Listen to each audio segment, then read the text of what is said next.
சென்னை சேத்துப்பட்டு மகரிஷி வித்யா மந்திர் பள்ளியில் +2 படித்து வந்த மாணவர் வீட்டின் 4வது மாடியிலிருந்து குதித்து தற்கொலை செய்து கொண்டார். இந்நிலையில் போலீசார் கொடுத்த தகவலின் பேரில் குழந்தைகள் பாதுகாப்பு நல அமைப்பு விசாரணையை தொடங்கியிருக்கிறது. கூடுதல் விவரங்களை செய்தியாளர் கதிரவன் வழங்க கேட்கலாம். கதிரவன், வணக்கம். மேலும் விவரங்களை சொல்லுங்க.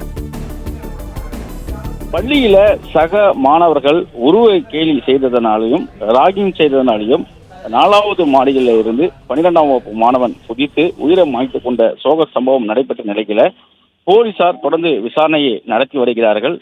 தற்கொலை செய்து கொண்டதாக வழக்கு பதிவு செய்து விசாரணைகள் மேற்கொண்டு வரக்கூடிய நிலையில தற்போது காவல்துறையினர் கொடுத்த தகவலின் அடிப்படையில் சென்னை குழந்தைகள் பாதுகாப்பு நல அமைப்பு விசாரணையை துவங்கியிருக்கிறது.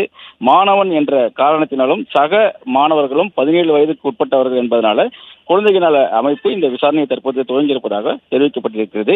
ஏற்கனவே சிறுவனின் பெற்றோர் கொடுத்த புகாரின் அடிப்படையில் போலீசார் பள்ளி நிர்வாக பொறுப்பில் உள்ளவர்கள், தலைமை ஆசிரியர், உடற்கல்வி ஆசிரியர், வகுப்பு ஆசிரியர்களிடம் விசாரணை நடத்தியதாகவும், அதே போல பள்ளி மாணவரிடம் விசாரணை நடத்துவதற்காக குழந்தைகள் நல பாதுகாப்பு அமைப்புக்கு தகவல் கொடுக்கப்பட்டு அவர்களிடம் விசாரணை நடத்துவதற்கு திட்டமிட்டு தற்போது விசாரணையை துவக்கியிருப்பதாகவும் தெரிவிக்கப்பட்டிருக்கிறது.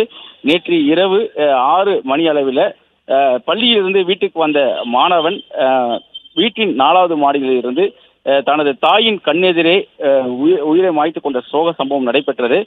சக பள்ளி மாணவர்கள் தன்னை உருவக்கேலி செய்ததாகவும், கருப்பாகவும் குண்டாகவும் ஜோக்கர் என்ற போன்ற வார்த்தைகளால கடந்த 3 மாதங்களாக இந்த சிறுவனுக்கு மன உளைச்சலை ஏற்படுத்தும் வகையில் இவர்கள் கேலி செய்து வந்ததாகவும், நேற்று கழிவறையில் பிரஸ்ஸை அழுக்க சொல்லி என்னை துன்புறுத்தியதாக கூறி தனது தாயிடம் அழுதபடியே கூறியதாகவும், தனது தந்தைக்கு தகவல் தெரிவிக்க வேண்டும் என்று கூறி 4வது மாடியிலிருந்து தாயின் கண்முன்னே அவர் குதித்து தனது உயிரை மாய்த்துக் கொண்டார்.